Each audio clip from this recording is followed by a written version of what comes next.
কিয়ামত কখন হবে তা স্পষ্ট করে না জানানো হলেও নবীজি তার উম্মতদের সতর্ক করার জন্য বারবার কিয়ামতের আলামত নিয়ে আলোচনা করেছেন, বর্ণনা করেছেন কিয়ামতের ছোট ও বড় আলামত নিয়ে। কিয়ামতের ছোট ছোট আলামত কিছু প্রকাশিত হলেও বড় কোনো আলামত এখনো প্রকাশিত হয়নি। তবে বড় আলামত প্রকাশিত হওয়ার আগে যেসব ছোট আলামত প্রকাশিত হবে তার কিছু প্রক্রিয়া শুরু হয়ে গিয়েছে।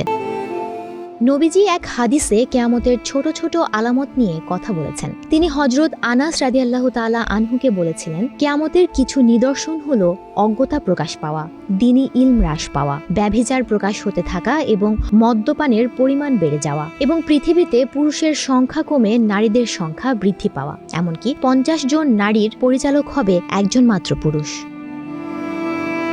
সাধারণত আরব ভূমিতে, বিশেষ করে মক্কা ও মদিনায় সবুজ গাছপালা ও তৃণলতা দেখা যায় না। হাদিসে উল্লেখ আছে, নবীজি সাল্লাল্লাহু আলাইহি সাল্লাম বলেছেন, ততদিন পর্যন্ত কিয়ামত প্রতিষ্ঠিত হবে না যতদিন পর্যন্ত না আরব উপদ্বীপ গাছপালা ও নদীনালায় পূর্ণ হবে। 2023 সালে সৌদি আরবে অর্থাৎ মক্কা মদিনার পাহাড় পর্বতের অবিশ্বাস্য কিছু ছবি প্রকাশ্যে আসে, যেখানে দেখা যায় মক্কা ও মদিনার কিছু অঞ্চল সবুজ ঘাসে ভরে গেছে। সৌদি আরবের ন্যাশনাল সেন্টার অফ মেটিওরোলজি জানায়, দেশটির বেশিরভাগ অঞ্চলে বৃষ্টি হওয়ার পর এমন হয়েছে।